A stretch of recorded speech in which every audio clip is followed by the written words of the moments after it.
Hello everyone, good evening. Welcome to today's session brought to you by Unacademy. So today we are going to start some static MCQs. Okay, although it is written December current affairs. December current affairs will be done later once the month of December is completed. Okay, so for now we are going to see some static areas in today's session through MCQs. So before we begin this session, let me just talk to you about Unacademy. Unacademy is India's largest learning platform, which offers you a wide variety of contents. You have daily live classes where you can chat with the educator, clear your doubts, engage in discussions.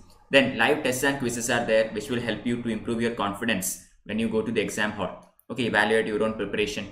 Then structured courses, which are designed to complete the entire UPSC syllabus, and also unlimited access to all Unacademy contents based on your subscription. In order to get to all these things, first thing to do is download Unacademy Learning app. Okay, download this app from Google Play or App Store and create an account. I am Madhav Sankar R Warrier and this is my Telegram channel t.me/msrw1. Please follow this channel to get my class notes, PDFs, etc. And please follow my Unacademy channel unacademy.com/@msrw so that you can get notified whenever I schedule my classes. Okay. Now, Unacademy brings you top educators from all over India. I know Sudharshan sir, Munal sir are all very familiar for you, so no further introductions are necessary. The UPSC CSE package of Unacademy looks something like this. Okay, I mean we have everything. We have all the polity, history, current affairs, economy. Even optional courses are available with Unacademy. Okay, we also give specific practice and strategy sessions for prelims. Similarly, answer writing sessions for mains. Okay, so there are two kinds of packages for UPSC subscription. One is known as Plus package, other one is known as Iconic package. As far as Plus package is concerned, these are the varying formats that we are providing, starting from 1 month all the way to 3 years. A typical 1 year format will cost you 49,500, but if you use the educator code MSRW1, you can avail 10% discount and can pay 44,550. Same goes for 2 years also. Okay, so the basic Plus package will contain everything that I have so far mentioned. Okay, all the basic things are available in this package. The other one is known as Iconic. Iconic is something over and above the Plus package. It will provide you with something extra. For example, personal coach.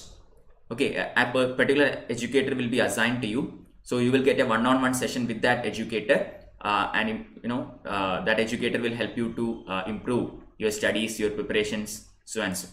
Daily mains answer writing practice will be there. Study planner, personalized feedback sessions. All these are the perks of Iconic subscription. Here there are 3 time formats: 1 year, 2 year and 3 year. A typical 1 year format will cost 69,500. Using my code MSRW1, you can get 10% discount and can pay 62,550. Alright. And finally, regarding optionals, these are the packages available. Unacademy offers you almost all the optionals that are put forth by UPSC, and you can pick one according to your own needs and take a plan. Here also 10% discount applicable on using my code. Okay. Apart from all these paid courses, we have plenty of free contents as well. In order to subscribe, get all these free contents, you have to use an educator code. Okay, only using an educator code you can unlock these free contents. You can use the same code MSRW1. Okay, so regarding Unacademy Combat, I think you already know about this. This is an all India level quiz competition. We have already had this in the past month, and we will be conducting more in the coming months. So be ready and be prepared. Next year's UPSC exam is on June 27th. I hope you have started your preparations and have started doing it more seriously. So Unacademy is also starting particular batches for next year's prelims. It starts on December 28th. Okay, a 6 months batch. Top educators like Munal sir are teaching, so make sure to look into this. We have classes in bilingual format, English alone format and Hindi alone format. Okay, so pick one according to your own needs and join. So one more thing before we begin the MCQs, the Iconic subscription price at Unacademy is going to increase very soon. Okay, so I request all of you who is planning to get a subscription to make it fast. Okay, because once it increases, the price will be higher. Alright, so upgrade your plans today to Iconic. So yeah, now we are beginning our session. So in today's session, as I have already told you, there will be MCQs from static areas. Okay, so the first 10 questions are from history. The next 10 will be from geography, then from polity, science and technology, and economics. So totally 40 MCQs will be there. Okay, not all are 10 MCQs. So totally 40 MCQs. Starting 10 will be history. Okay, so I hope you are ready. First question. Consider the following statements about Paleolithic age. Okay, 1. They had no knowledge of agriculture, house building, pottery, or any metal. 2. In the lower Paleolithic period, evidence of art appears in the form of paintings. Select the correct answer using the codes given below. Good evening, Satya. Welcome. Okay, so first question. I will wait for like 10 to 15 seconds for each questions. By that time, you can give me the answer and we will move forward. First question in from history regarding Paleolithic age. Choose the correct answer. Any guesses? If you know the answer, please put it in the YouTube live chat so that we can have an interactive session. Satya is saying it is D, none of the above. Answer to first question is option A, one only. Okay, so in the Paleolithic period, Paleolithic means what? Paleo means ancient, lithic means stone. So Paleolithic means ancient Stone Age or old Stone Age. Okay, so they had no knowledge of agriculture, correct. House building, that is correct. Pottery or any metal. Yeah, in Paleolithic age, we used stone tools. Okay, number 1. Pottery was not practiced at that time. House building was not there. Men used to live in caves. Okay, then no agriculture. Society was mostly nomadic. Okay, so first statement is correct. Second is wrong. It is not in the lower Paleolithic period. It is in the upper Paleolithic period that evidence of art appears in the form of paintings. Okay, for a best example is Bhimbetka. In Bhimbetka, we find the oldest paintings from the upper Paleolithic age. So statement 2 is wrong. Answer option A. 2. Consider the following statements about Harappan Civilization. Okay. 1. It was contemporaneous with civilizations of Mesopotamia and Egypt. 2. Town planning roughly followed a grid pattern and street ran from north and cut at right angles. Select the correct answer. Second question. History questions, I have already covered a lot of questions in my Unacademy platform sessions. Okay, so those who have attended those sessions, this will be basically a revision for you. And other subjects, geography, other polity, etc., it will be different. Okay, I have not conducted sessions on that yet. So after the first 10 questions, you will be into a new area. Satya is saying it is C, 2C. Very good. Okay, correct Satya, 2, answer C. So it was contemporaneous with civilizations of Mesopotamia and Egypt. That is true. Okay, we have evidences of Harappans trading with Mesopotamian civilization and Egypt also. Okay, in Mesopotamia, we had some Harappan seals from that area.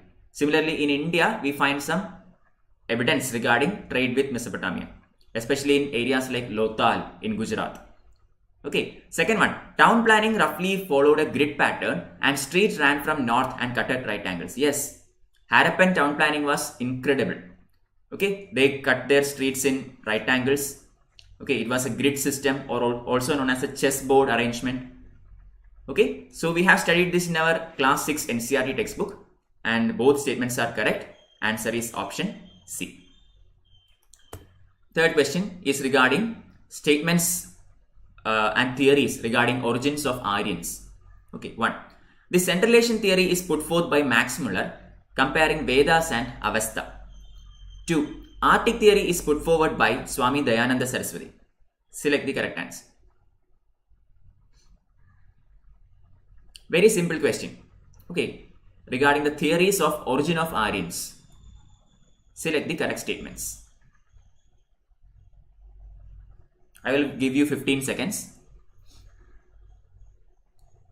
I will upload my class notes, PDF, etc. in this Telegram channel. Okay, I'll write it down: t.me/msrw1.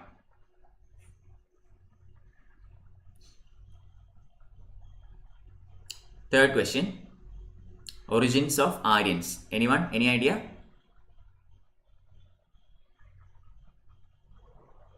Satya saying it is A. Any others? Correct answer is indeed A. Very good. Alright. So the Central Asian theory is put forth by Max Muller comparing Vedas and Avesta. That is true. Okay, there are plenty of theories regarding origins of Aryans. Some say that they come from Central Asia. Others say that they came from Arctic region. There is theory that they came from European region. Okay, some say they were indigenous people only. Clear? So first statement is correct. The Central Asian theory was put forth by Max Muller comparing Vedas and Avesta. That is true. Second one, Arctic theory is put forth by Swami Dayananda Saraswati. No. Arctic theory regarding the origin of Aryans was put forth by Bal Gangadhara Tilak. Okay, Bal Gangadhara Tilak. It is not by Swami Dayananda Saraswati. Swami Dayananda Saraswati is associated with the Tibetan theory.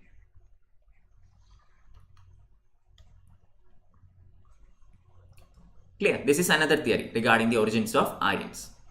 Okay, so answer here is option A, one only. Fourth question. Consider the following statements. 1. Marriage of a man to his own varna or below his varna is known as pratiloma marriage. 2. Marriage of a girl or woman in a varna lower than her own is known as anuloma marriage. Select the correct answer. Okay, some of our ancient textbooks talks about the forms of marriages. According to Dharma Shastras, there are about 8 kinds of marriage. Okay, but in general, these can be classified as pratiloma and anuloma. So what is pratiloma and what is anuloma? I'll give you 10 seconds. Fourth question.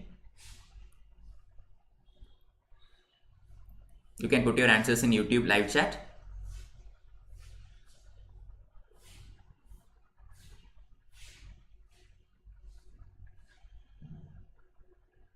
Okay, so yeah, Satya saying D. Very good. D indeed. Okay, I just interchanged them. Marriage of a man to his own varna or below his varna is known as anuloma marriage.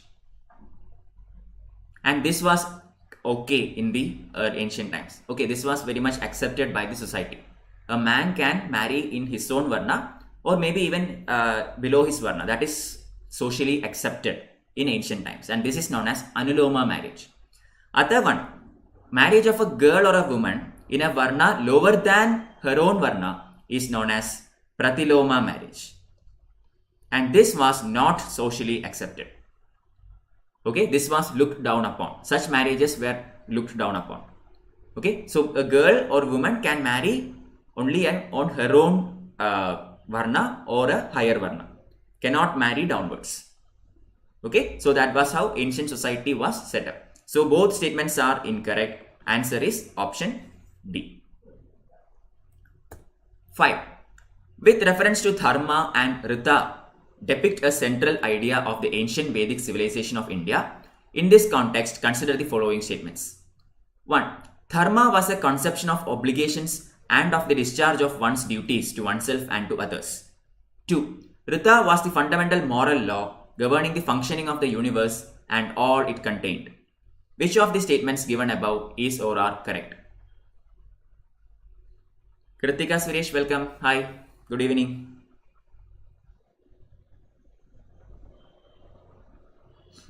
Question number 5. Dharma and Rita. Select the correct answer. You have 15 seconds.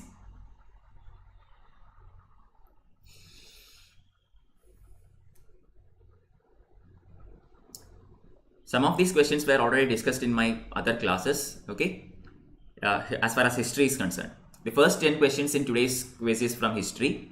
Then we have geography, then polity, economics and environment. Kritika saying B, Satya saying D, Solarajan welcome.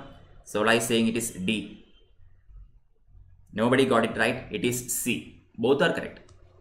Okay, dharma was a conception of obligations and of the discharge of one's duties to oneself and others. This is correct. Okay, in ancient Vedic civilization, the concept of dharma is as explained here. Obligations and of discharge of one's duties to oneself and to others. That is dharma, one's dharma. Second one, Rita. Rita is the fundamental moral law governing the functioning of universe and all it contained.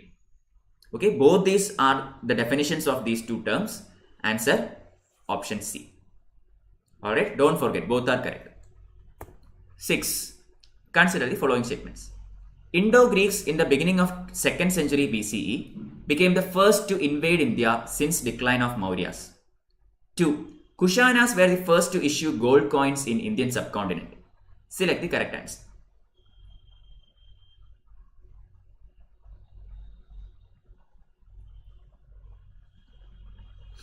Alright, 6th question.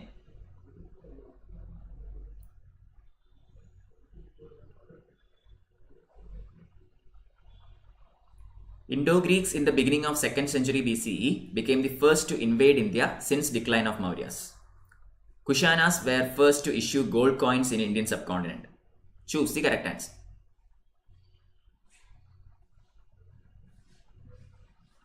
Anyone? Sola saying C. Satya A.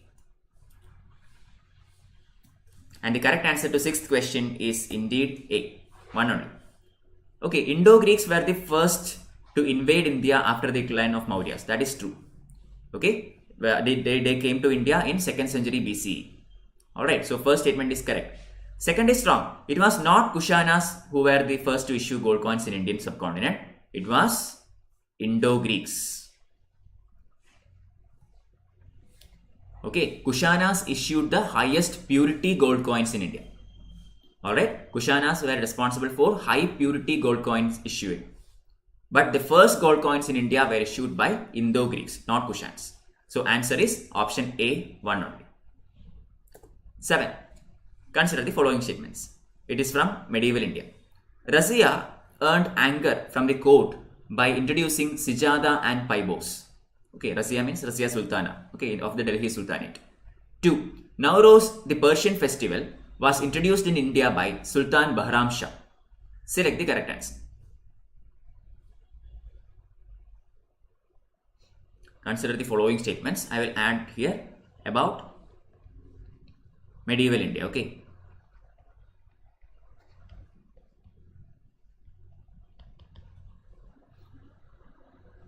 Razia earned anger from the court by introducing Sijada and Paibos. Nowruz, the Persian festival, was introduced in India by Sultan Bahram Shah. Satya is saying D, none of the above.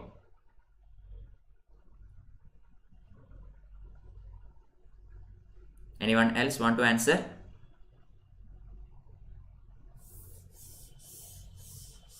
Seventh question. Yes, very good. Correct answer is option D. Both are wrong. Razia Sultana became the ruler in the Sultanate after Iltutmish. Okay, Iltutmish considered his sons as incompetent to rule and he saw many qualities in his daughter. Okay, so he passed on the kingdom to his daughter, Razia Sultana. Problem was the nobles were not happy with it. Okay, the nobles of Delhi Sultanate were not happy with it, and so there were many quarrels between them, Razia and the nobles, and finally Razia was dethroned. Okay, but Razia earned anger because she was a woman. Okay, she was a woman and she came to the Mughal Sultanate court without wearing any veil or anything, thereby contradicting the Islamic laws. Okay, that is how Razia earned the anger. Sijada and Paibos were brought forward by another ruler named as Balban. What is Sijada? Sijada means prostration. Okay, I mean full prostration towards the king. Paibos means kissing the feet of Sultan. Okay, so Sijada and Paibos were brought in by Balban.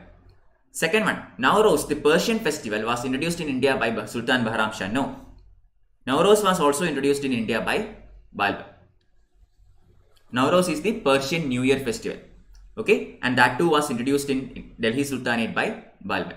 So answer is option D. None of them. 8. Consider the following statements about Shankaracharya. Alright. 1. He was a Bhakti saint from Tamil Nadu who propounded the concept of monism and Nirguna Brahman. 2. Sringeri, Dwaraka, Puri and Badrinath Mathas are not established by Shankaracharya. Select the correct statements.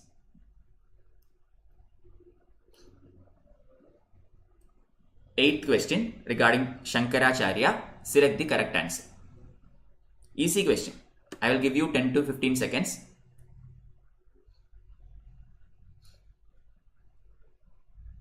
This is from the Vedanta section. Okay. Indian philosophical schools.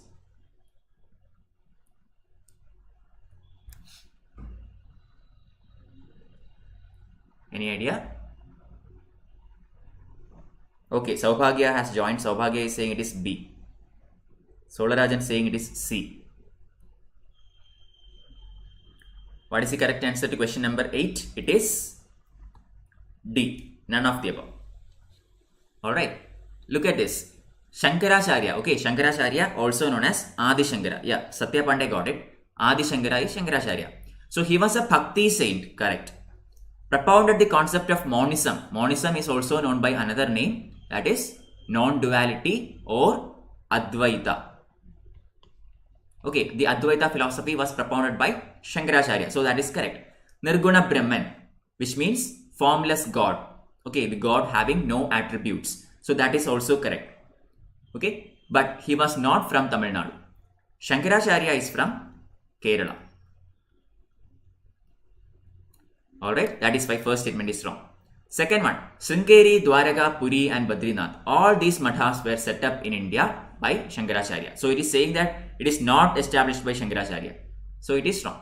All these 4 mathas were established by Adi Shankara. So answer is option D. None of the above.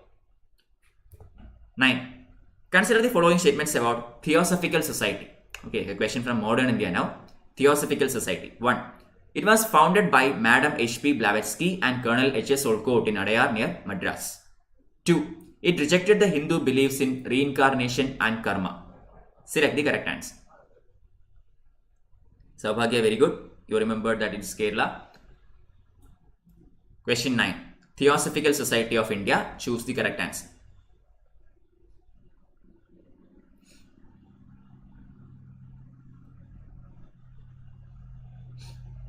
Okay, one more question from history and then we move on to 5 questions from geography. Okay.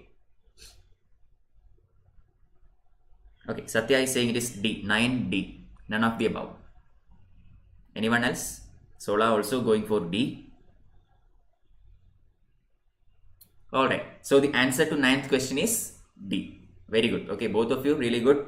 So, it was founded by Madam H.P. Blavatsky and Colonel H.S. Olcott. Up to here it is fine. Adyar near Madras, no. It was founded in New York, USA. Okay, but later its Indian headquarters was set up at Adyar. Okay, when Annie Besant etc. came into the fore, the Indian headquarters of Theosophical Society of India was set up in Adyar. Clear? Second one, it rejected the Hindu beliefs in reincarnation and karma. No, it accepted it. It accepted the Hindu beliefs in reincarnation and karma. Alright, so this was more of an orthodox kind of society. Also, why is this important? This society is important because this is one of the societies where a foreign nation or foreigners actually, praise the Indian philosophies. Okay, Blavatsky, Olcott, everywhere, all of them were foreigners. Now, so non-Indians are actually praising Indian philosophical cultures. That is why this society is important in Indian history. Okay, it did not have many followers or anything. In that aspect, this society was more or less a failure. But when you look at it in this perspective, that foreigners are praising Indian philosophy, that is good. Because the Britishers had the general attitude that Indian culture was, comparatively inferior than Europeans. Okay, so answer is option D, none of the above. 10th question, last question from history. Which among the following is or are correct regarding Quit India Movement? QIM. 1. Congress Committee on August 9, 1942 was presided over by Mahatma Gandhi. Mahatma Gandhi gave out the slogan of the Quit India Movement, do or die. Select the correct answer. This question was discussed in our history sessions. So let's see how many of you remember.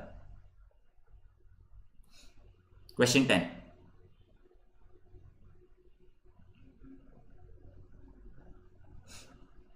Regarding Quit India Movement, choose the correct answer.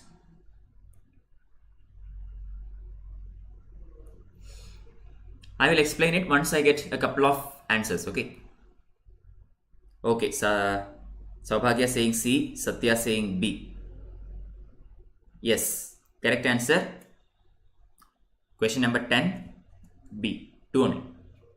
Okay, so Congress Committee on August 9, 1942 was presided over by Mahatma Gandhi. Just think about what happened in Quit India Movement. Quit India Movement was a leaderless movement. Why?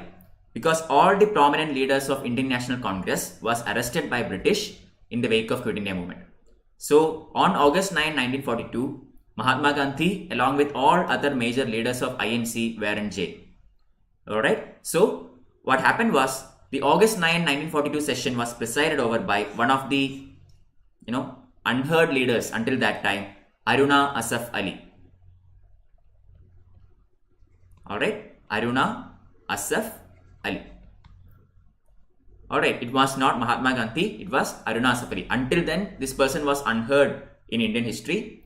But this is the time when we hear a lot of new leaders, young leaders coming to the fore. Because the veterans are all in jail.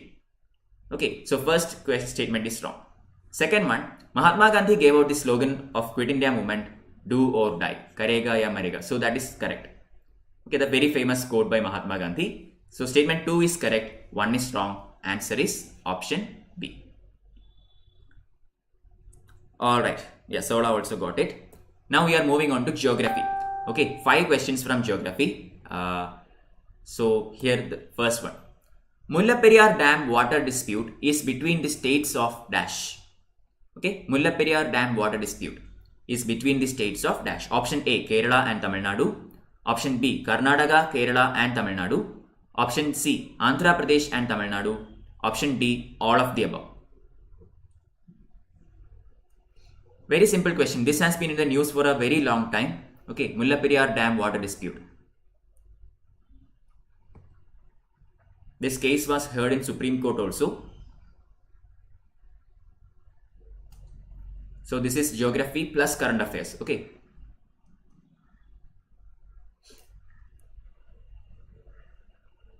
Anyone?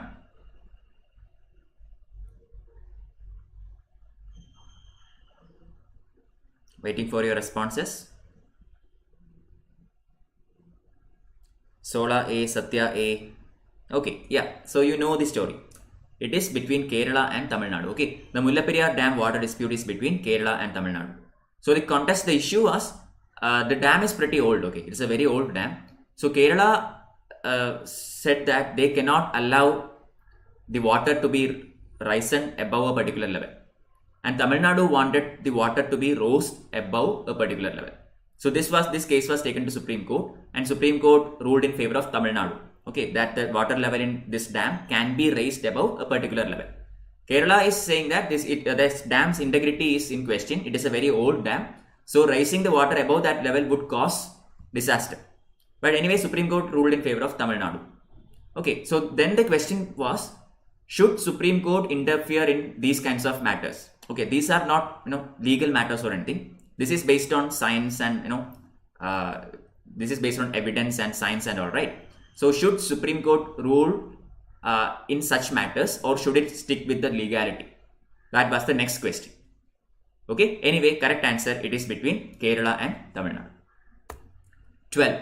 Consider the following statements about Ramsar Convention. 1. It was established in 1971 by UNESCO and came into force in 1975.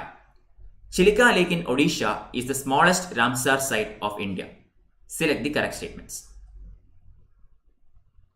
Yeah, Sola, Satya and Saubhagya got the first geography question correct. Here is the second one.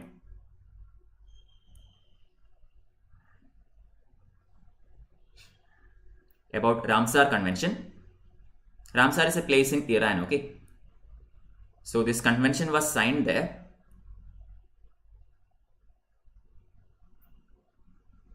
Any idea? Saubhagya going with option B there.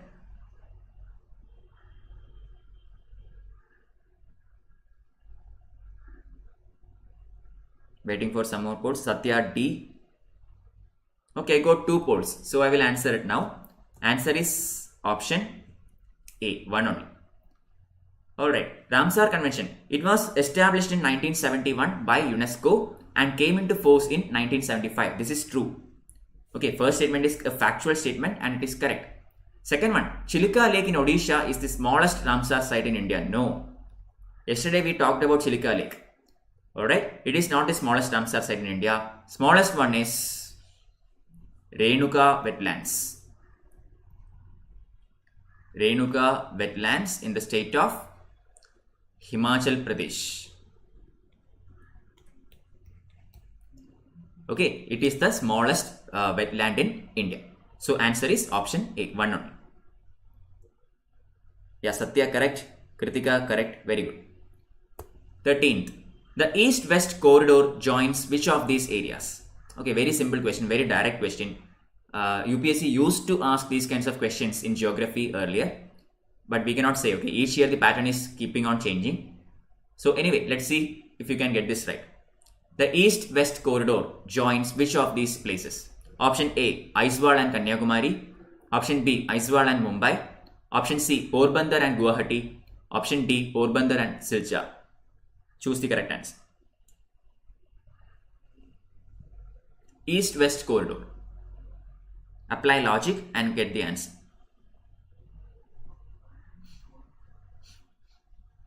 There are plenty of corridors. Okay, we have freight corridors, we have transport corridors, we have industrial corridors. But in general, broadly, there is a corridor named as East-West corridor. Okay, not industrial or not freight or anything, simply East-West corridor. Kritika is saying it is D, Porbandar with Silchar. Others?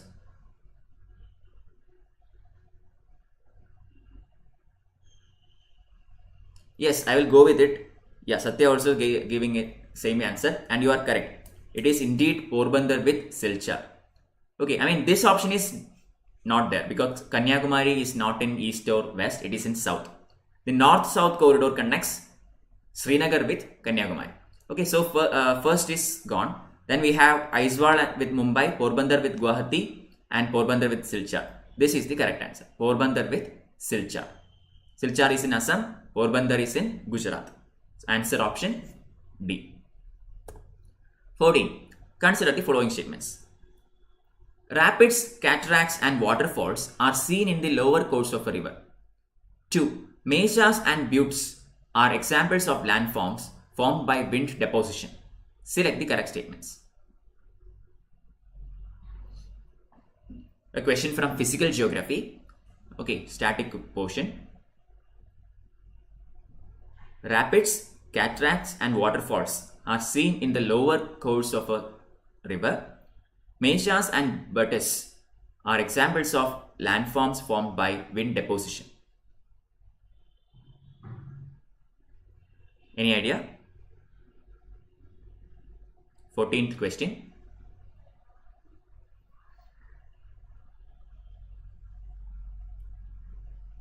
I will explain it once I get at least 2 answers. Okay.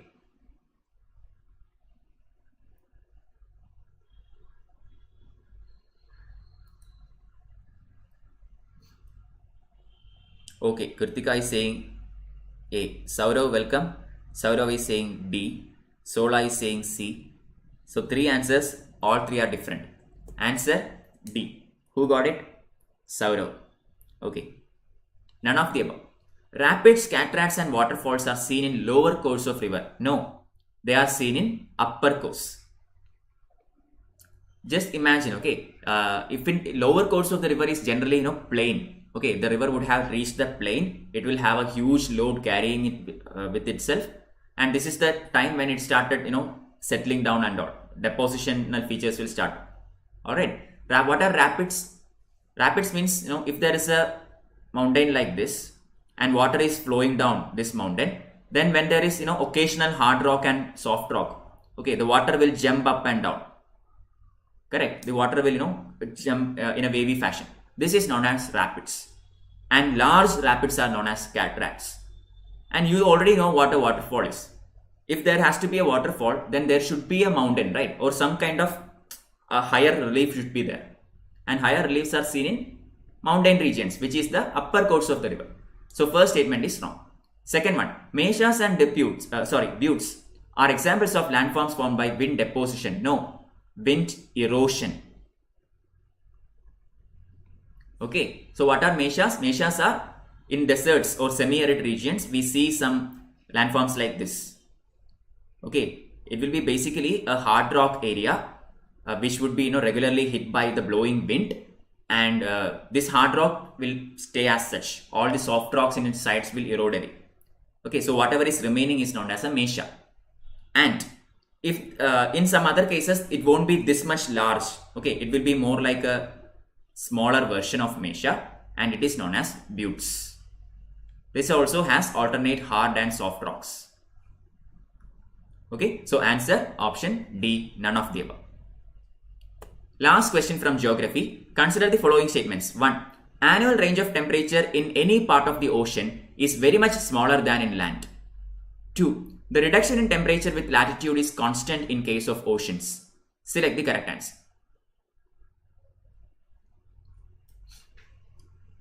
Next 10 questions are from polity. Okay.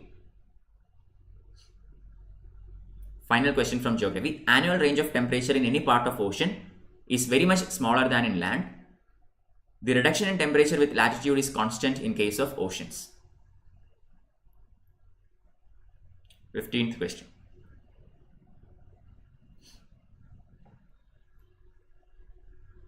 My class notes etc. will be uploaded in this Telegram channel. Please follow this channel to get the notes, PDFs, etc. Okay. You can unlock free contents in Unacademy using my code MSRW1.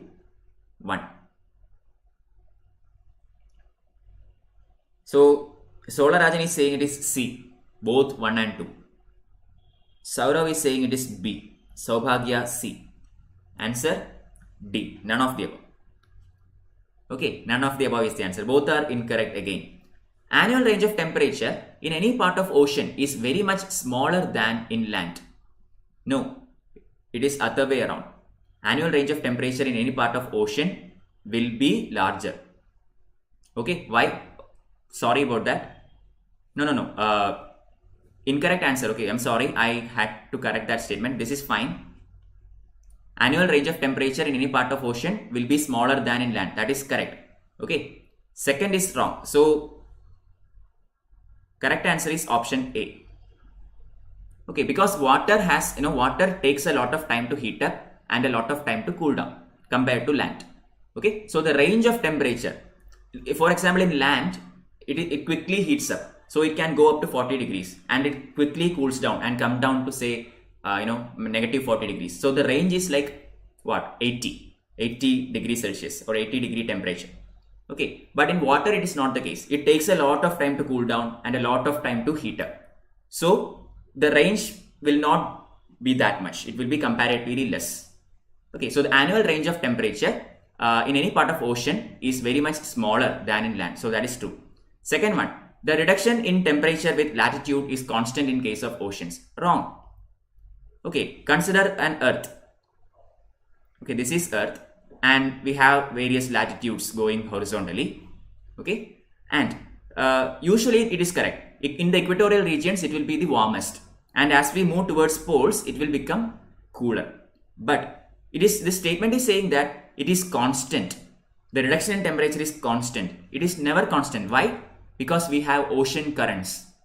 Okay, we have warm currents going into colder areas. We have cold currents coming into warmer areas. So there is intermixing of water. So this reduction is not constant. It is very much, vivid and varying at places. So second statement is wrong. Answer is option A, 1 only. Now we are moving on to polity. Okay, next 10 questions will be from polity. Number 1. Consider the following statements. The structural part of the Constitution is to a large extent drawn from British Constitution.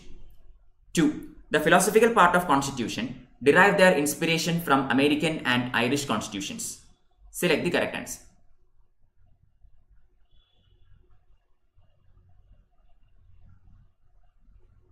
How to join Telegram? In Telegram, simply create an account in Telegram and simply check, type this in the search box, t.me/msrw1.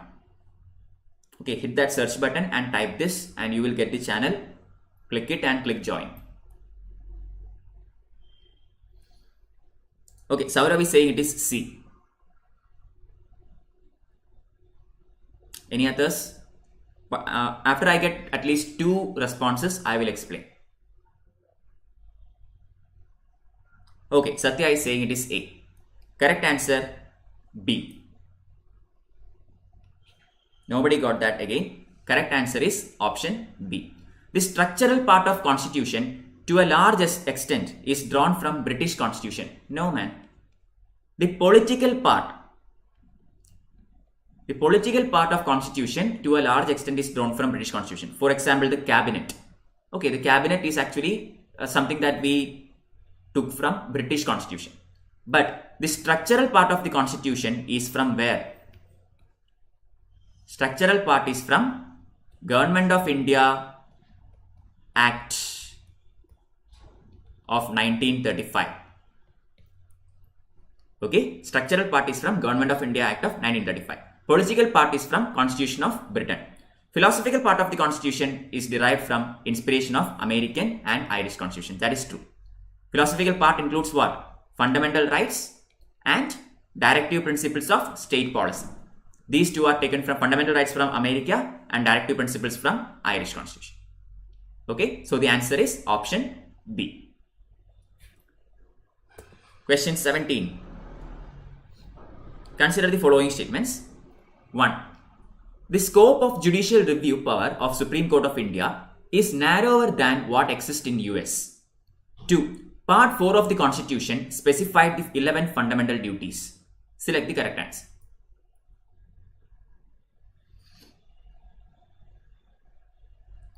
Alright. Scope of judicial review and regarding fundamental duties.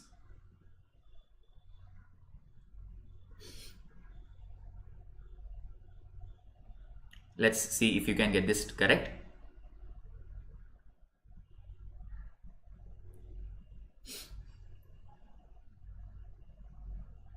Okay, Saubhagya is saying it is B. Satya saying A. Saurav A. Okay, I got 3 responses. So answer A. Very good. Scope of judicial review power of Supreme Court of India is narrower than what exists in US. So what is the difference? Why is it narrower? Because in United States of America, there is a system called due process of law. Okay, due process of law. In India, the system is procedure established by law. Okay, so the Supreme Court goes with procedure that is established by law. So the scope is narrower, which is it is according to the procedure that is already established by law. Okay, but in US it is due process of law. So the Supreme Court can interpret it in a wider manner. But in India also, in the Minerva Mills case, Supreme Court actually went for due process of law. Alright, but in general, we can say that the scope of judicial review of Supreme Court of India is narrower than what exists in US. Second statement is wrong. Part 4 of the Constitution deals with what? Directive principles of state policy. Fundamental duties are enshrined in Part 4A. Okay, not 4, 4A. There is a subpart there. Not subpart, it's a different part actually. So Part 4 is DPSP, 4A is fundamental duties. So answer is option A. 18. Consider the following statements. The preamble of Indian Constitution is based on Nehru report drafted by Motilal Nehru. 2. Preamble has been amended by the 44th Constitutional Amendment Act. Select the correct answer. Yes, Satya Pandey correct. Kritika Suresh correct. Very good. 18th question. Simple questions, right?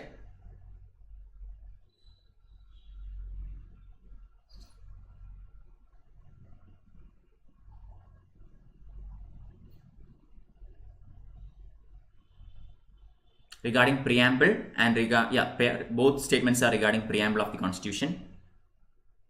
Satya saying D, Saurav saying D. Okay, Saubhagya saying D, Saurav correct, Kritika saying okay. All of you got the correct answer. None of the above.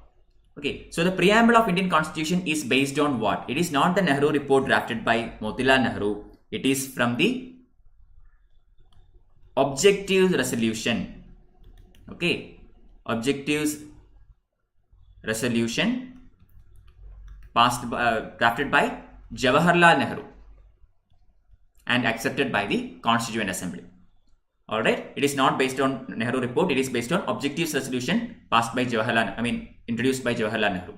Second one, preamble has been amended in the, Saurav correct, 42nd Constitutional Amendment Act, 1976. So what happened in this one? In the 42nd Amendment, 3 terms were added into the preamble. Which are they? What are the 3 terms added into the Constitution? You have to tell me.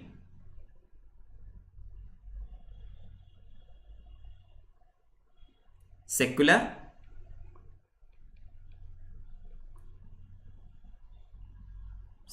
then integrity, then one more. One more is there. Which is it? What is the last one added? Secular, integrity, and one more. What is it? No, equality, fraternity, no, that is not. That is taken from French Revolution. But the 3 terms added to the preamble as per 42nd Amendment Act is secular, integrity, and one more. Socialist. Correct. Not sovereign. That is why I waited. Okay, many people go for sovereign. No, it is socialist. Okay, these 3 are the terms added. So answer option D. Yeah, Nandish correct. Correct, Saurav. Question 19. Consider the following statements. Right against discrimination on the ground of religion, race, caste, sex, or place of birth is granted to Indian citizens only. 2. In India, both a citizen by birth as well as a naturalized citizen are eligible for office of president. Select the correct answer. Take your time. 19th question. Let's see how many can get this.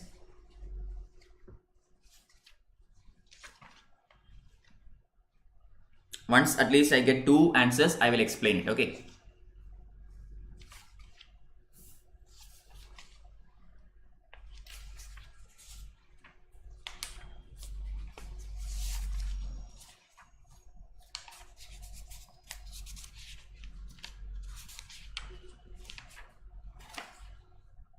B, B, C. Okay, different answers. Anyone else? Correct answer to question number 19 is option C. Okay, I was just looking at the article numbers. Okay, so right against discrimination on grounds of religion, race, caste, sex, and place of birth is granted to Indian citizens only. This is true. There are 5 articles that are specifically given to Indian citizens alone.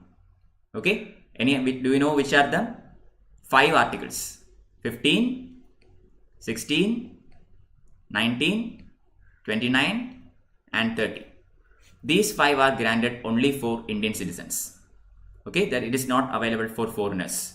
So first statement is correct. Right against discrimination comes here 15th, and it is given to Indian citizens only. Second one, in India, both the citizen by birth as well as naturalized citizen are eligible for office of president. This is correct. Okay, but in United States of America, only a person who is born as an American can become American president. A citizen who is naturalized as an American cannot become an American president. But that restriction is not there in India. So a foreign national can come to India acquire citizenship based on naturalization and can become Indian president. Okay, so the answer is option C. 20. Consider the following statements. 1. Article 13 declares that a constitutional amendment is not a law and hence could not be challenged. 2. The power of judicial review is conferred on Supreme Court by Article 32 and High Court by Article 226. Select the correct answer. Not clear. Preeti is saying it is not clear. Which one? Last question.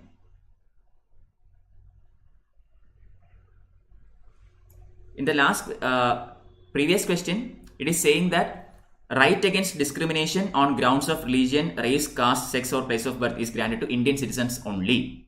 Yeah, because it is in Article 15. Okay, so Article 15, 16, 19, 29 and 30. These articles in our constitution are granted only for Indian citizens. It is not available for foreigners. Okay, foreigners come to India and they argue in the court to grant this, right against discrimination on all these things. It is not enforceable because these 5 are granted only for Indians. Second one, in India, both a citizen by birth as well as naturalized citizens are eligible for office of president. Which means what? A person who is born in India is automatically a citizen. So he can become president if he wants. Also, a foreigner who acquires Indian citizenship based on naturalization, he too can actually become Indian president. But in America, this is not possible. Only a person who is born in America can become American president. Somebody else who goes into America and acquires American citizenship can never become American president.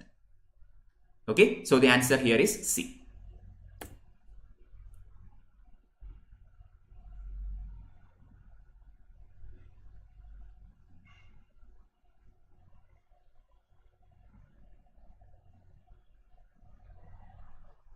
And result in search bar Telegram. No result in search bar Telegram. You can find it. Okay, you can type it exactly like this: t.me/msrw1 or Unacademy _Madhav. No spaces. Okay, no spaces at all. Here U and M are caps. Okay, this is underscore, not hyphen, underscore. Alright, 20 C, B, D, different answers.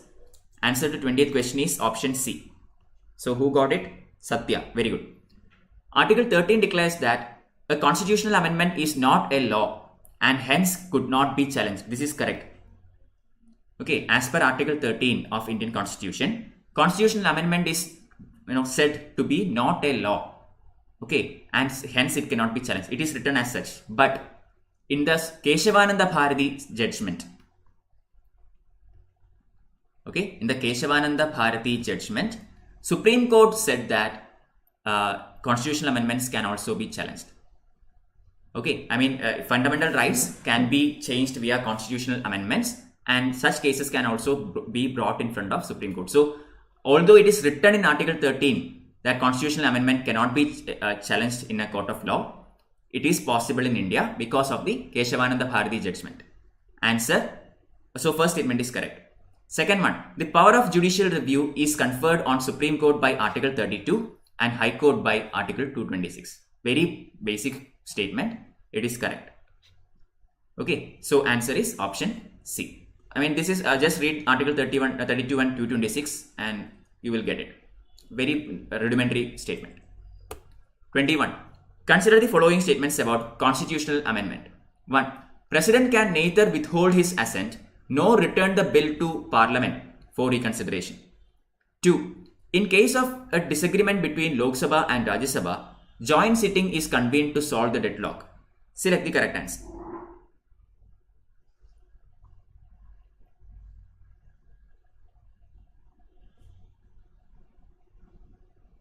Twenty-first question. Regarding constitutional amendment, select the correct answer. Sakshi Jain. Sakshi, welcome. Sakshi is saying it is B.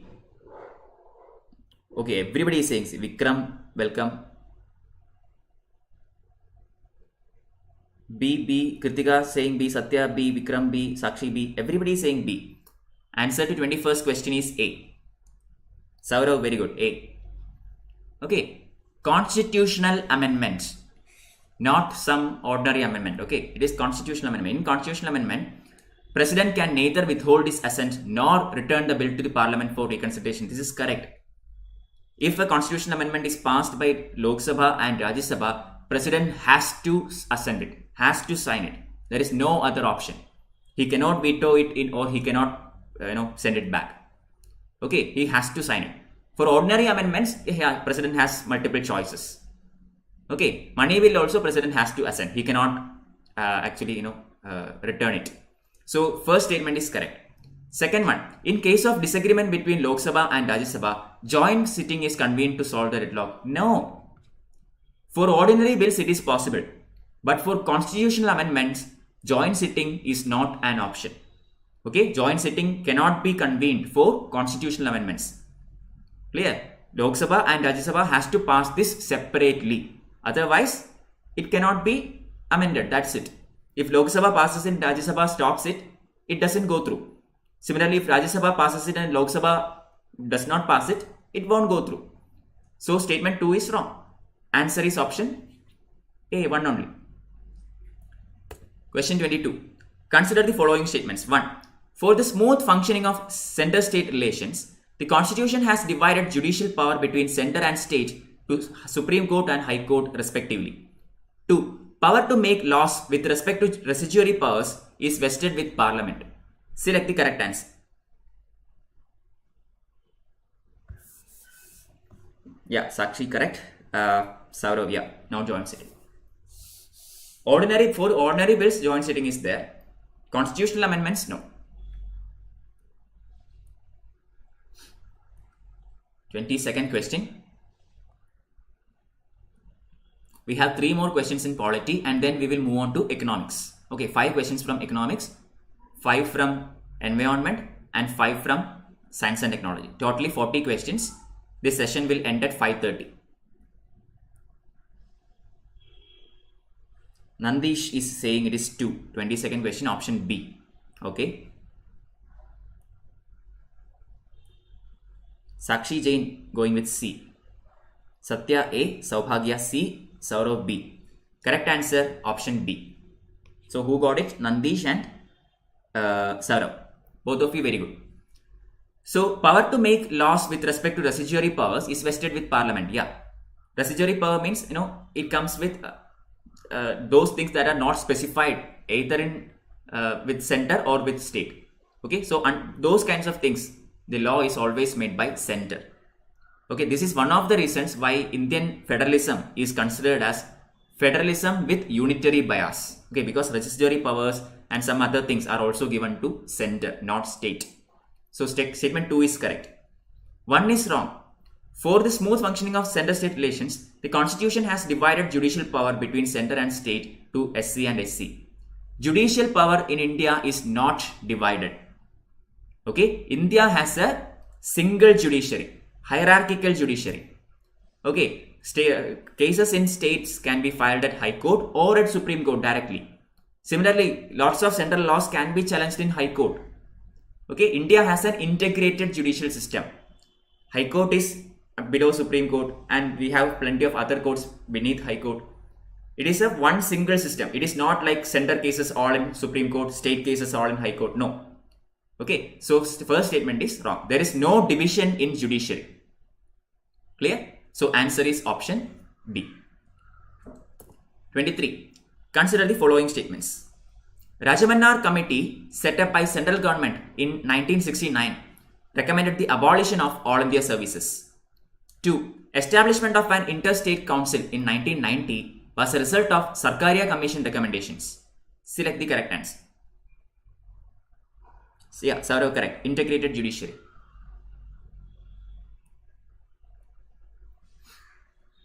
Two very famous commissions in India's history, Rajamannar Committee and Sarkaria Commission. Select the correct statements.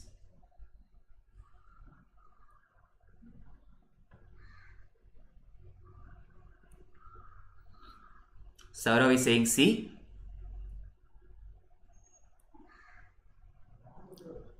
I will explain it once I get at least 2 responses. Okay. Okay, Nandish is also saying C. So now I will tell you the answer. Answer to 23rd question is B. Okay. Yeah, Satya got it. It is B. So Rajamanar Committee set up by the central government in 1969 recommended the abolition of all India services. No. What is wrong here? Rajamanar Committee 1969 abolition of all India services. That is true. Problem is it was not set up by central government. Rajamanar Committee was set up by the state government of Tamil Nadu. Okay. Tamil Nadu government set up a committee on its own, a 3-member committee headed by Rajamanar, and this committee looked into center-state relations. Okay, and it recommended abolition of all India services, that is IAS, IPS, and Indian Forest Service. These 3 were to be abolished. But when Tamil Nadu government dispatched this to the central government, the center didn't even look into it. Okay, they did not even consider it. So it was never implemented. Second one, establishment of an interstate council in 1990 was a result of Sarkaria Commission recommendations. Yeah, correct. Okay, the very famous Sarkaria Commission recommendations, one of the landmark commissions in India's history. Plenty of recommendations are there given in your Lakshmikant textbook. Please go through them. All are important. Okay, so answer is option B. 24. Okay, consider the following statements. Article 262 of the Constitution provides for adjudication of river water disputes. 2. Zonal Council is a constitutional body chaired by Home Minister of Central Government. Select the correct statements.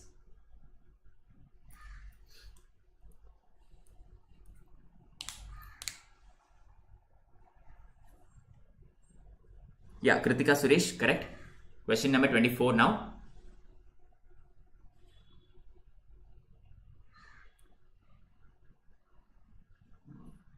First statement regarding Article 262 and second one regarding Zonal Council.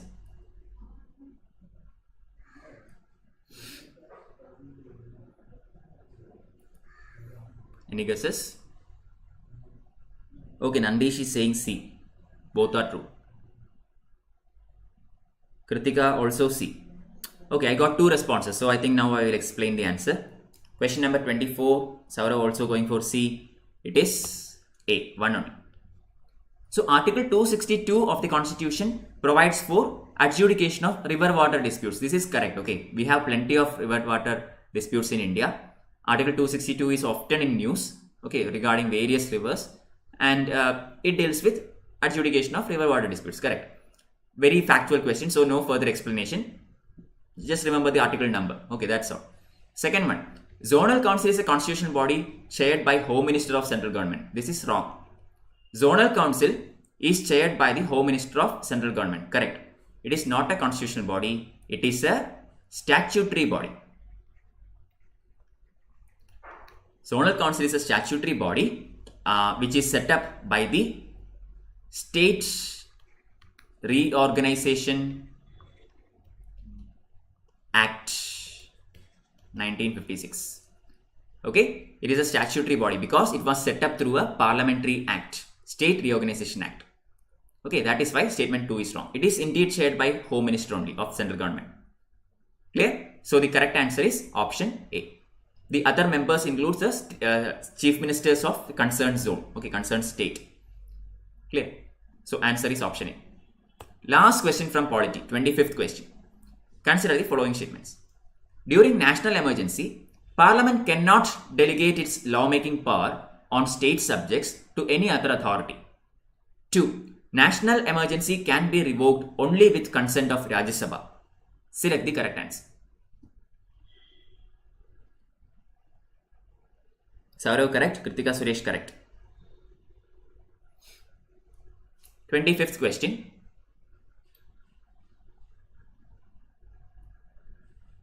Nandish is saying C, D. Okay. Satya also D. Those who are giving answers, kindly put in the question numbers also. Okay.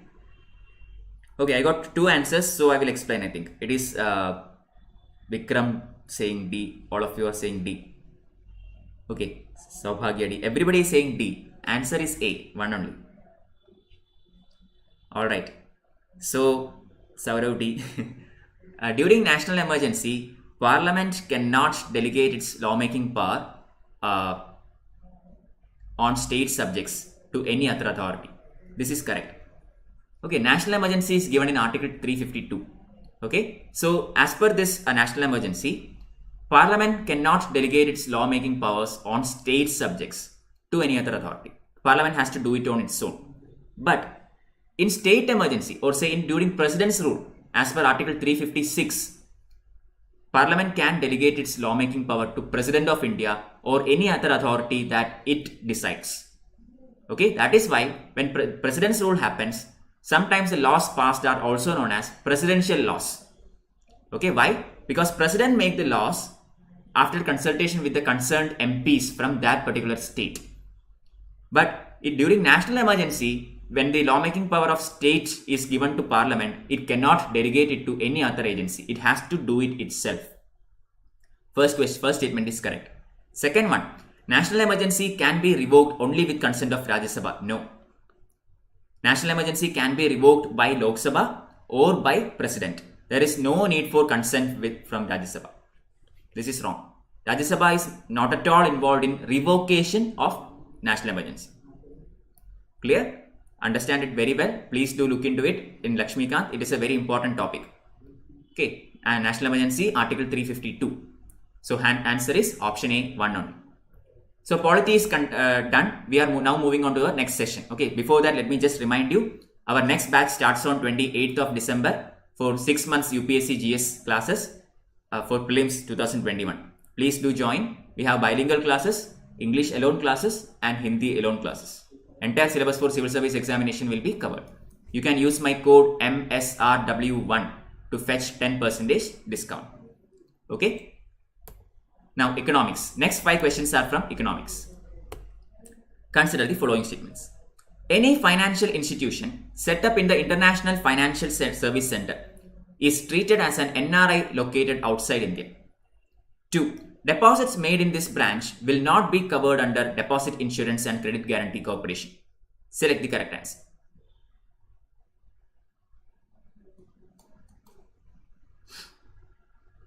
Twenty-sixth question. Yeah, 25, I think only Kritika got it right.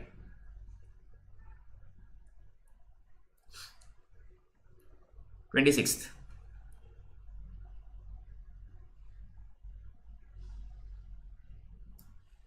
Okay, Nandish is saying C. Both are correct. If I get at least 2 responses, I will give you the answer.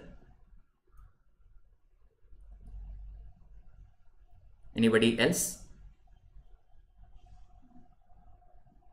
Alright, 26th question, Saubhagya saying D. Correct answer, option C. Both are true. Okay, so any financial institution that is set up in an IFSC or International Financial Service Center will be treated as a non-resident Indian located outside India. Okay, that is actually true. These financial institutions can trade in any currency other than Indian rupee. Okay, they cannot do their business in Indian rupees. They can do it in any other currency. They will be treated as NRIs, non-residential Indians. Okay, second one, deposits made in this branch will not be covered under Deposit Insurance and Credit Guarantee Corporation. Also correct. Deposit Insurance and Credit Guarantee Corporation will be covering only those entities that are Indian. Okay, any entity that is set up in an IFSC is a non-resident Indian. So it won't be covered under this particular scheme. So those deposits within these kinds of institutions are not insured by Deposit Insurance Credit Guarantee Corporation. Answer is option C. 27th question. Consider the following statements. Hydro energy is the least contributor to the overall power generation in India. 2. More than half of the power generated within India comes from the private sector companies. Select the correct answer. Gravity got it right. Sakshi Jain also got that right. 27th question. Hydro energy and regarding power sector of India.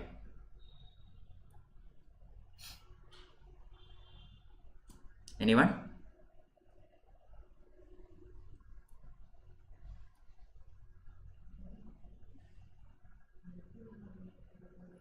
Okay, again Nandish going with option D, Saurav B. Answer B. Saurav got it right. Gravity saying A. No, it is B only. Okay. Hydro energy is the least contributor to the overall power generation in India. No. Hydro energy means what? Energy from water. Okay, so basically the electricity generated by dams, etc., are regarding hydro energy. So around 12%. Okay, somewhere around 12% of India's power is actually contributed by hydro energy. Nuclear energy contributes only like 1.4%, somewhere around 1.4%. Okay, so hydro energy is definitely not the least contributor in overall power generation in India. So first statement is wrong. Second one, more than half of the power generated within India comes from private sector companies. Okay, this is all right. There is a small issue here. 1 second, guys.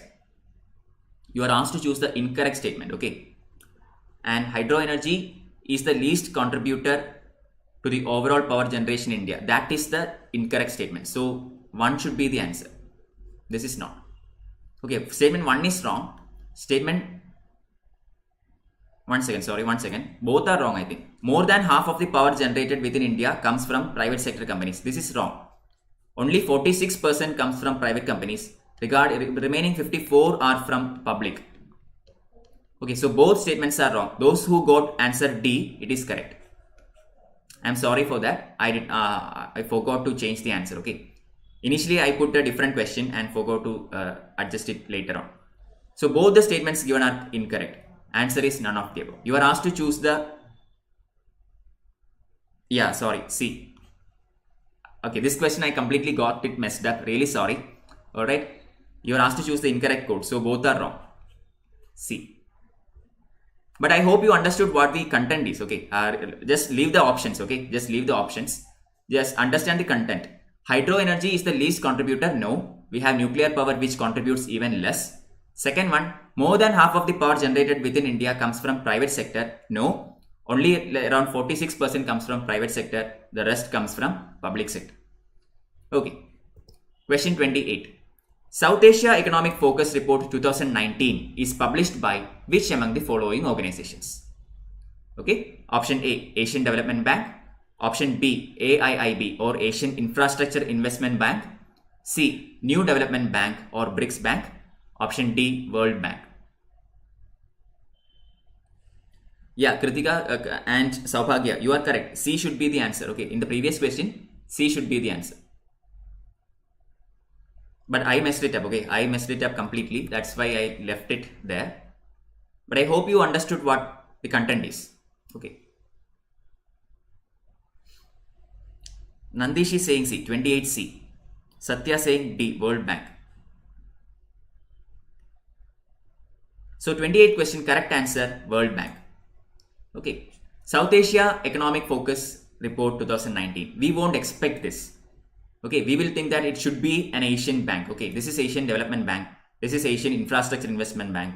New Development Bank is the BRICS Bank. Okay. So we would think that it is A, B or C. But answer is option D, World Bank. Don't forget, although it says South Asia, it is still published by World Bank. 29. Consider the following statements about 5-year plans. 1. Second 5-year plan was based on Harrod-Domar model. 2. Its main focus was on industrial development of the country. Select the correct answer. Yeah, Satya, Saubhagya, Kritika and Gravity got it right. Very good. 29th question.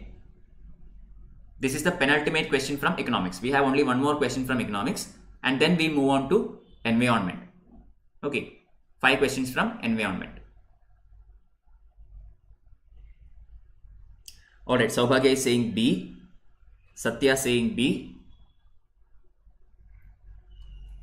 This is a direct question, I think, right? Pretty much direct question. I got 2 answers, so I am going to explain it. Answer is Sakshi saying D. No, it is B. Okay, 2 only.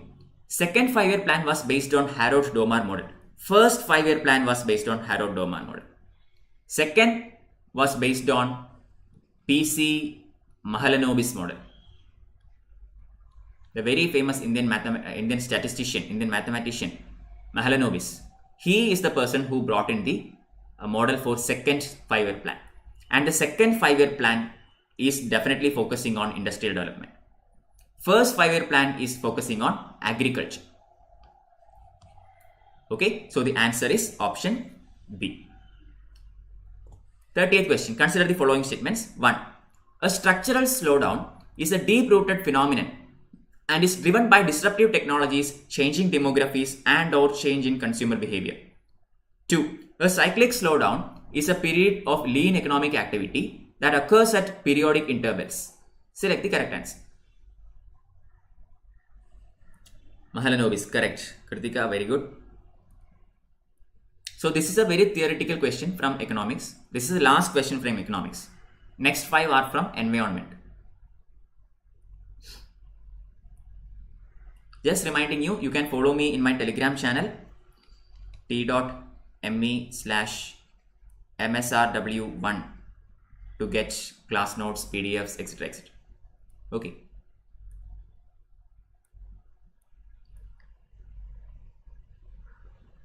Okay, Saurav is saying C, Sakshi is saying C. I got 2 answers, so I think I will explain. It is indeed C. Correct, okay. Structural slowdown means what? It is a slowdown that happens when there are disruptive technologies, changing demographies, or change in consumer behavior. So overall, there is a structural change. Okay, so such slowdowns are known as structural slowdowns. Second one, a cyclic slowdown is a period of lean economic activity that occurs at periodic intervals. Correct. Okay, there will be a lean economic activity, then there will be a boom, again a lean. So it goes on as a cycle. Okay, answer is option C. Both are correct. Now, next 5 questions are from environment. Okay, question 31. Which of the following is not a site of in situ method of conservation of flora? Option A, Biosphere Reserve. Option B, Botanical Garden. Option C, National Park. Option D, Wildlife Sanctuary. Seema Shetty is here. Welcome, Seema. Okay, you came just in time. Environment and science and technology questions are just started. B, Botanical Garden. Satya also saying B, Sakshi B, Saurav B. Very good. Okay, you guys know it. Saubhagya B, Botanical Garden. Biosphere, in situ means what? In situ method of conservation is, a conservation style where the conservation is done at the site, on site. Okay, that is Biosphere Reserve, National Park, Wildlife Sanctuary, etc. Botanical Garden is a method of ex situ conservation, which means it is taken into a different area and conservation mechanisms are done at that place, not on site. Answer option B. 32. Consider the following statements. Biodiversity is normally greater in lower latitudes as compared to higher latitudes. 2. Along the mountain gradients, biodiversity is normally greater in the lower altitudes as compared to higher altitudes. Select the correct answer. 32nd question.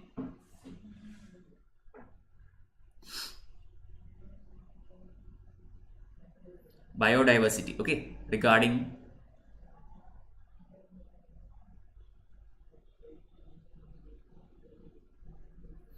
Nandish is saying B. We have these classes every day, okay, at 4 p.m. to 5:30 p.m. apart from Saturday and Sunday. Saturday and Sunday we do not have this. Okay.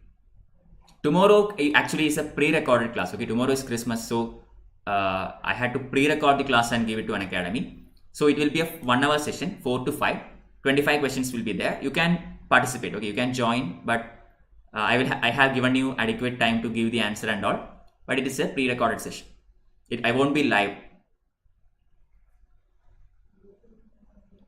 32. Yeah, I got many answers. Answer to 32nd question is option C. How many got this? Saubhagya, Seema. Okay. So biodiversity is normally greater in lower latitudes as compared to higher latitudes. Correct, right? Just think about it. Lower latitude means what? Like 0 degree or say 5 degree, 20 degree. These are lower latitudes, which means these are equatorial regions. Okay, higher latitudes means what? Like 60 degree or 80 degree, 90 degree. These are polar regions, or maybe towards the pole.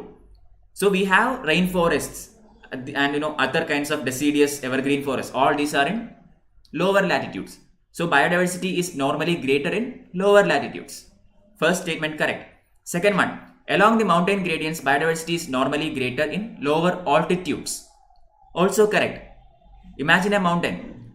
At the top of the mountain, it will be full of snow and all, na? But towards the mountain, bottom of the mountain, we have plenty of forests and all. Consider Himalayas.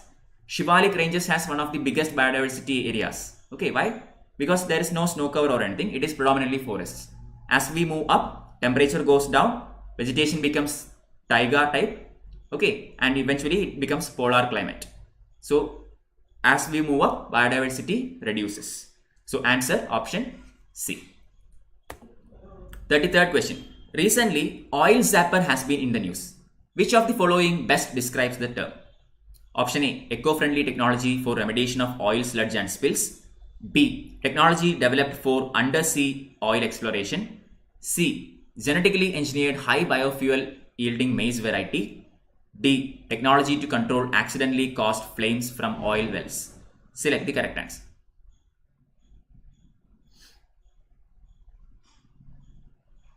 Third question. Oil zapper. This is a environment / current affairs question.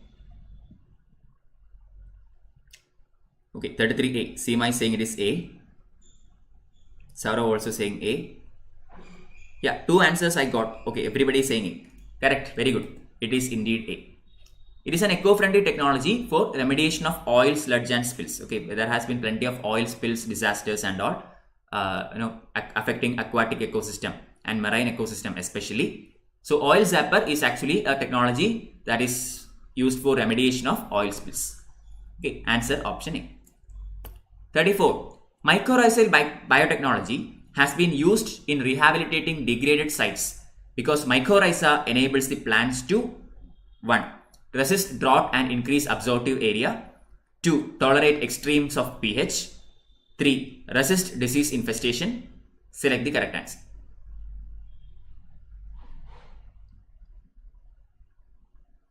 Seema Shetty, correct. Introducing microorganisms. Oil zapper.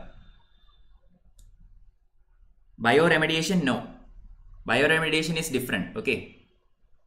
Yeah, I mean, yeah, you can say it. Okay, fine. I will give you. It is a method of bioremediation. Yeah, you are correct.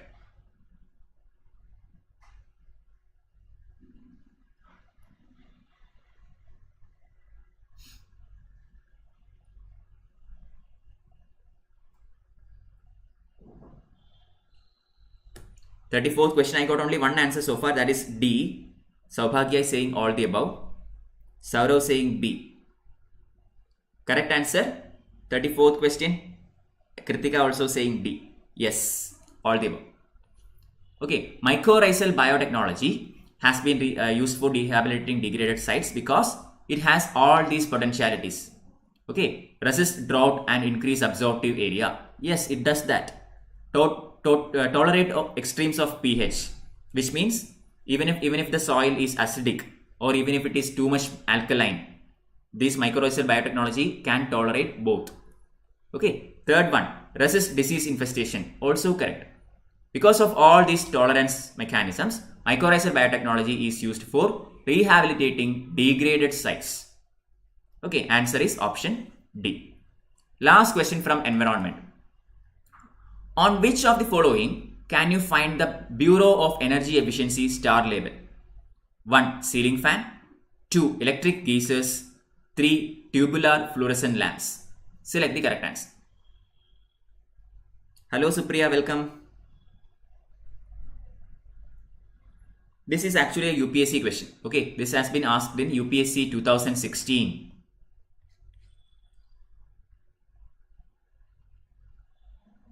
Select the correct answer. On which of the following can you find the Bureau of Energy Efficiency star label?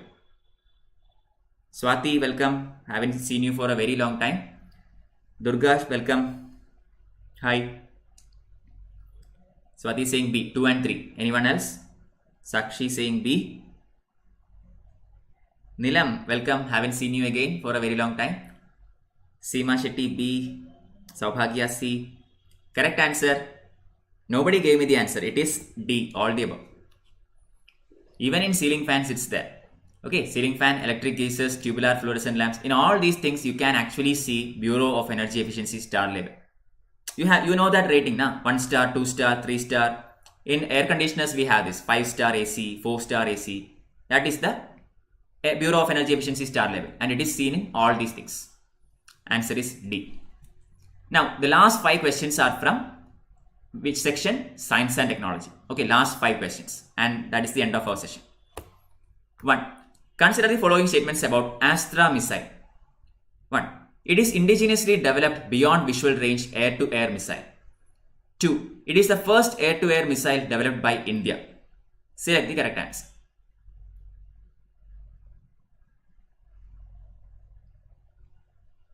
Okay, Swati, I hope you did well in your exams. Okay, all the best. 36. Hi Nilam, I'm good.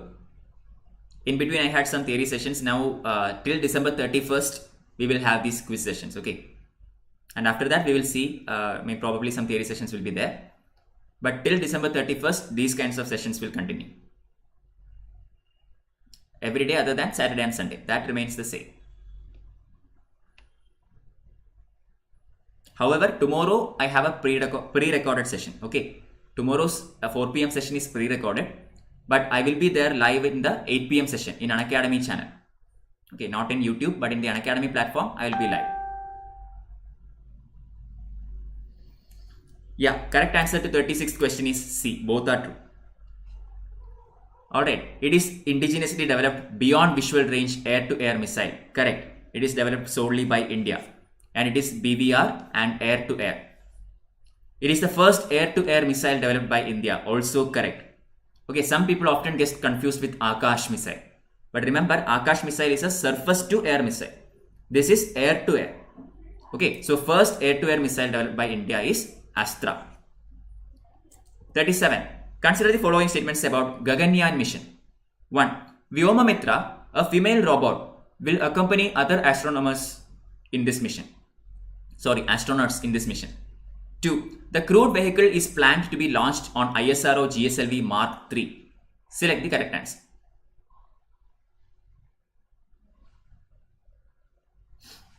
Thirty-seventh question. Gaganyaan, regarding Gaganyaan mission, select the correct answer. We have only 40 questions, okay? Seema is saying it is B.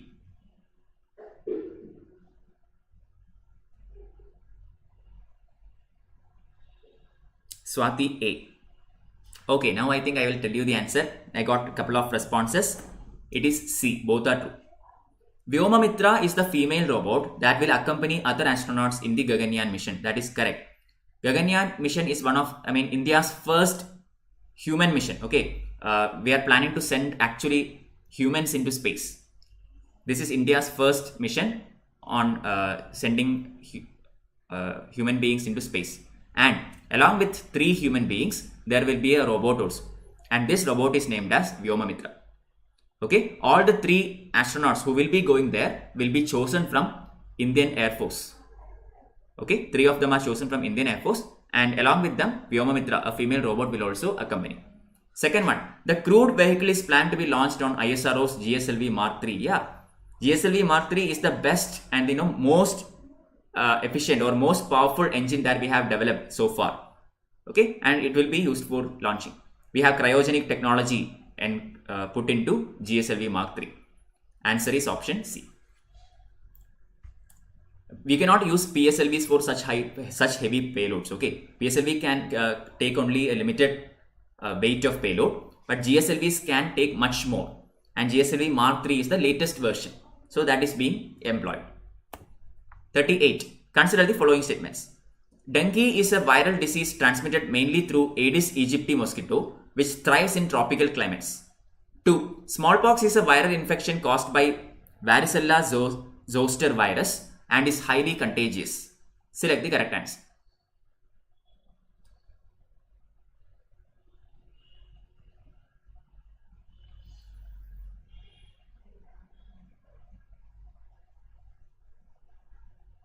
Yes.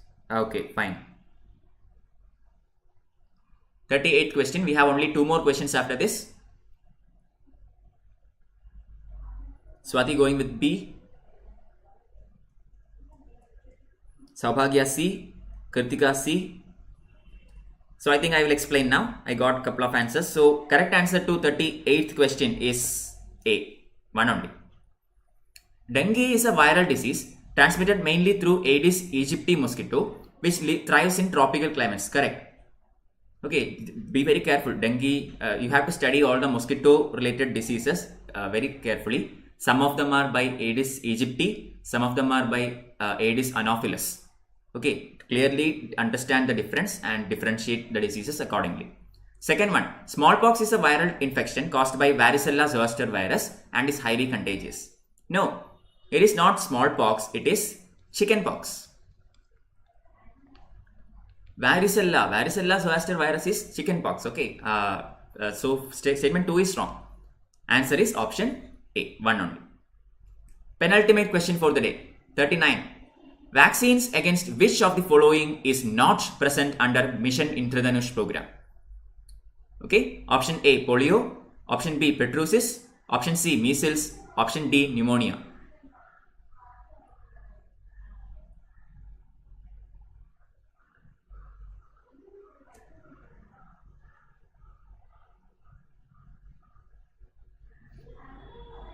Yeah, Seema correct.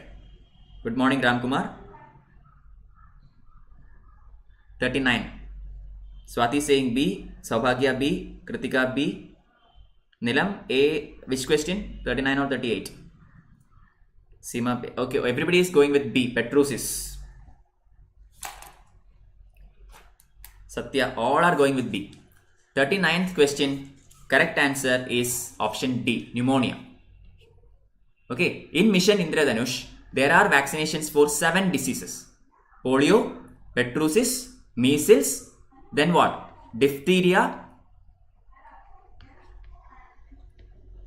then childhood tuberculosis, hepatitis B, and tetanus. These are the 7 diseases covered under Mission Indradhanush. Okay, in the Universal Immunization Program, UIP, we have some more. There are 12 diseases. In that, we have pneumonia also. Okay, in the Universal Immunization Program, UIP. But in Mission Indradhanush, there are only 7. Polio, pertussis, measles, diphtheria, childhood TB, Hep B, and tetanus. Last question for the day. Final question. Consider the following statements about lymphatic filariasis. 1. Lymphatic filariasis, commonly known as elephantiasis, is globally considered as a neglected tropical disease. 2.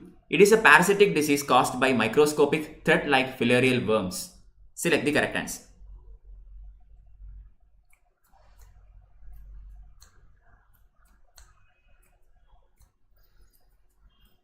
Question number 40. Last question for our session today. Tomorrow it is pre-recorded session, but tomorrow evening I will be there in live, okay, in Unacademy platform. Today also at night 8 p.m. I have a live session in Unacademy. At 5:45 p.m. my Unacademy app quiz will start. The code will be shared in my Telegram channel, so please follow this channel to get it. Okay. So C, Srisandal Devi, welcome. A, C. Different answers. Correct answer is option C. Both are true. Lymphatic filariasis is commonly known as elephantiasis. That is correct. Okay, like elephant food. Sometimes the food will actually become enlarged and it will be filled with worms. Okay, and the color will also change to something like black. Okay, it's very much a neglected tropical disease. Why? What is neglected tropical disease? Those diseases into which not much research is put into. That kind of diseases are known as neglected tropical disease. Why? Because companies want profit. Okay, and these diseases are limited to a small group of people, those who live in the tropical regions. Okay, so there is no market. So medicine companies will not put effort into making medicines for these kinds of diseases. Clear? Thus, those diseases are known as neglected tropical diseases, and lymphatic filariasis is one of them. Second one, it is a parasitic disease caused by microscopic thread-like filarial worms. Yeah, also correct. Answer is option C. Okay. G fruit. Yeah, Swati, yeah, correct. Okay, so yeah, Saurav also correct. So we have reached the end of this session. Thank you for joining. Please do come back tomorrow also. Tomorrow it is a pre-recorded session, but from Monday again I will be live. But I will be live in Unacademy platform, okay, tomorrow as well at 8 p.m. Tonight at 8 p.m. also I have a session. So see you there. So until then, please like, share and subscribe this video and follow my Telegram channel to get class notes, PDFs, etc. Use code MSRW1 to get 10% discount in Unacademy and to get free contents unlocked. Okay, thank you. Bye bye.